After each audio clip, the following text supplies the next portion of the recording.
15th May 2022 was the anniversary of the important day of the Buddha Sasana, the dispensation. It was when the Buddha was born, enlightened, and passed away to Parinibbana, the final cessation of the aggregates of body and mind. Before the Buddha's passing to Parinibbana, the Buddha had relinquished his lifespan on the 15th day of the 3rd lunar month at Vesali city. And so in preparation for the time when the Buddha would attain to Parinibbana on the full moon of the 15th day of the 6th lunar month, the Buddha set out from Vesali city to go to the town of Kushinara. Here it was a Pachima Dasana, where the Buddha turned and looked at the city of Vesali for the final time. After this, the Buddha would not come to this city again. On this journey, the Buddha had a severe sickness. He had blood in his stool. We know that if there is blood in one's stool, then the condition of the body would be serious, the illness very severe.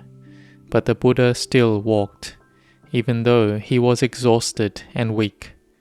It was part of the Buddha's duty, which was done to the most complete and perfect level. There was no one anywhere who could do it to this level. When the Buddha reached the house of Chunda, the goldsmith's son, the Buddha ate the meal here and taught the virtues for leading a lay life, to have saddha, faith and confidence in the Buddha Sasana, to be firmly established in dana, giving, in sila, moral conduct, and in bhavana, mental cultivation. Because being firmly established in the 5 moral precepts and having faith firm and unwavering in the Buddha, Dhamma, Sangha, one could know and see the Dhamma. So the son of the goldsmith, along with his wife, listened to the Dhamma of the Samma Sambuddha, the fully self-awakened Buddha, and they attained to Sotapanna, stream entry. Can we see that the lay people in the Buddha's time, whether it was King Bimbisara, the wealthy merchant Anathapindika, his relatives and friends and children, a great many attained to Sotapanna. Because all of these individuals had built and accumulated their spiritual virtues since past eras of Buddhas. And when they listened to the Dhamma, they could know and see it without difficulty. But here they received the vast parami, the spiritual perfections of the Buddha, who had the metta, goodwill and compassion, who strived to teach them. And the Buddha also knew the character of those who would receive the Dhamma.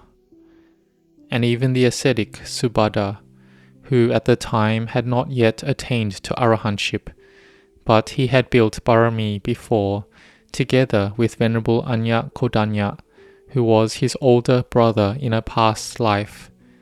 In that life there was a Pacceka Buddha, a solitary Buddha, who was walking on alms round, and Anya Kodanya offered rice that he had just harvested. And he made the determination that may he be the first Sawaka, a noble disciple of a Samma Sambuddha. And Subhada, he also made the determination that he may be the last Sawaka. All things have causes and conditions, which leads them to practice Dhamma, see Dhamma, and attain to Dhamma at what time. It went following causes and conditions. So when the ascetic Subhada wanted to listen to the Dhamma, the Buddha was about to pass to Parinibbana. Subhada tried to plead to Venerable Ananda to get his permission to pay his respects to the Buddha. The senior elder Venerable Ananda, one of the 80 great disciples, who had great parami, though at the time still a Sotapanna, he did not give his permission. However, Subhada pleaded on the 2nd time and the 3rd time, Venerable Ananda wouldn't give his permission at all. Venerable Ananda did his duty strictly and completely, and had great wisdom too, where the Buddha had praised him as being Bahusutta, of wide learning. But Subhada did not lessen his effort, so we can see his effort and diligence. If, when Venerable Ananda had refused him for the first and second time, and Subhada had no effort, determination, and a firm mind, he would not have been able to listen to the Dhamma of the Samma Sambuddha. But with his parami, that he would attain to becoming the last Arahant, he had to be able to listen to the Dhamma before the Buddha would pass to Parinibbana. Because Subhada didn't believe anyone, he had views that were firm and unyielding. He also had samadhi, meditative concentration, which he had trained and practiced in well, and so he had perseverance in pleading to listen to the Dhamma, until the Buddha heard this argument and asked Venerable Ananda what it was about. Venerable Ananda said that there was an ascetic outside of the Buddha Sasana who wanted to come in and listen to the Dhamma from the Buddha. The Buddha told Venerable Ananda to bring him in. Subhada asked the problem that troubled his heart the most. Were the paths and fruits of Nibbana only inside of the Buddha Sasana, or was there another method? So it shows that Subhada was in search of liberation from suffering, or Nibbana, and that he had learned from other renowned teachers and practiced himself, but he had not yet entered and attained to becoming an Arya Pugala, an awakened being. The Buddha exclaimed that there are no footprints in the sky likewise. The Noble Eightfold Path is the path to enter and get to the paths and fruits of Nibbana. That is, there are no awakened beings outside of the Noble Eightfold Path. That is, Sotapatti Magga, Sotapatti Pala, Sakadagami Magga, Sakadagami Pala, Anagami Magga, Anagami Pala, Arahanta Magga, Arahanta Pala. Only the one who walks following in the Noble Eightfold Path will gain the paths and fruits of Nibbana.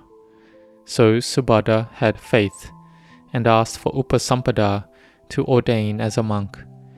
Usually it was the tradition that was upheld that if they were one ordained outside of the Buddha Sasana, they had to come train and be taught being an anagarika first, a lay devotee in the monastery. But this was a special allowance, as no matter how long Subhada had to wait, he could. But the Buddha saw Subhada's spiritual powers that are principal in the mind, that his faith, his effort, his development of mindfulness, samadhi, and wisdom was close to being full. So the Buddha gave permission for Venerable Ananda to take Subhada to be ordained. And Subhada knew that the Buddha was close to passing to Parinibbana. It wouldn't occur past that night. So he fully put in effort into bhavana and went into seclusion from the Sangha, who at the time were surrounding the Buddha. Those who had not yet attained the paths and fruits of Nibbana were sad and grieving that their Sasada, the great teacher, was about to pass away from them. In regards to the Arahant monks, they had understood the Dhamma into impermanence, of the changing nature of the khandhas, the bodily and mental aggregates. They saw the truth of all things as being anatta, non-self. But even though they had seen this clearly and attained to being an Arahant, they also contemplated it as being Dhamma arising in their hearts. The ascetic Subhada put full effort to practice, and his mind was peaceful and still. And the important thing here was that he had seen nature, the nature around him. That day was the 15th night, and it was a full moon. He saw the moon, and it was bright, and he looked into his own mind, and it was clear and clean. he had a high level of samadhi. But when there was a cloud passing by the moon would be covered over. He brought this reflection into himself, and he saw the mind that had aramana, sense objects entering, or Dhamma aramana, mental objects that arise with the mind. When the mental object had arisen with the mind, called mana or mano, then there was the arising of that which receives or experiences that mental object, which we call mano vijnana.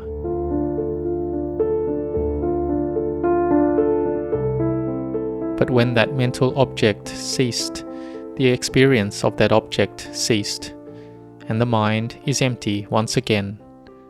He saw that vijnana, consciousness, as being anatta, non-self. He succeeded in becoming the last arahant, according to his determination and aspiration that he had made. So in our daily lives, we live with nature. If we take it in to contemplate as Dhamma, and our parami is sufficient, then we may know and see the Dhamma. Yesterday, I discussed Dhamma with Venerable Michael's father, who lives in America. His father likes to mow grass. He drives on his ride-on mower to cut the grass and has happiness doing it. So we talked about it, and he said that he did this activity and did his meditation along with it. So I taught him to meditate with Buddho along with it. He said he would, and he contemplated the growth of the grass. When it came time, he had to mow the grass again. It arose, persisted, and ceased. It was of nature. He took this contemplation and compared it with our lives, like being the grass. It arises, persists, and ceases. And he saw this of all of nature around him, and took the contemplation back to himself. His mind had peace, happiness, and contentment arising. So we know and experience nature through our eyes, ears, nose, tongue, and body. And if we have mindfulness and wisdom, when our mind experiences it, then we can direct the mind to the Dhamma. Why do we need to eat? Because this body is suffering like this. Why do we need to breathe? Because the body is suffering. It needs to breathe. It requires oxygen. Why do we need vaccinations? To protect against sickness. Because when the body is weak and there is no immunity, then sickness can afflict it. If the body does not overcome it, then there is just suffering. And the mind that is supported by this body will have to suffer along with it. If we contemplate it, we will see it as a noble truth, as being dukkha, suffering. But we have attached to this suffering as being us, and we don't look for the way out of suffering, so we don't experience freedom from suffering. But in this life, we have met with the Dhamma teachings of the Samma Sambuddha, and it isn't easy to meet with this path, and we don't know, after dying and being born again for millions of lifetimes, whether we will have the opportunity to again meet with the path that takes our hearts to be liberated from suffering. But the path that the Buddha taught that will give us the attainment of the paths and fruits of Nibbana is still here. Venerable Ajahn Chah gave the example that the knowledge of doctors, nurses, teachers, or engineers, these knowledges are still here. Even though those with the skill to be doctors, nurses, engineers, or different occupations have passed away already. But the one who learns the knowledge of a doctor can become a doctor. The knowledge of an engineer can become an engineer. Likewise, the knowledge that makes our heart to be liberated from suffering is still here. If we practice following this path, then we will be able to gain the paths and fruits of Nibbana. These paths and fruits are not dependent on time or era. Even in this era, we can still do it. So, may you set your hearts on this. May you all gain success in your duties and work, and in your Dhamma practice and bhavana. May you all grow in blessings.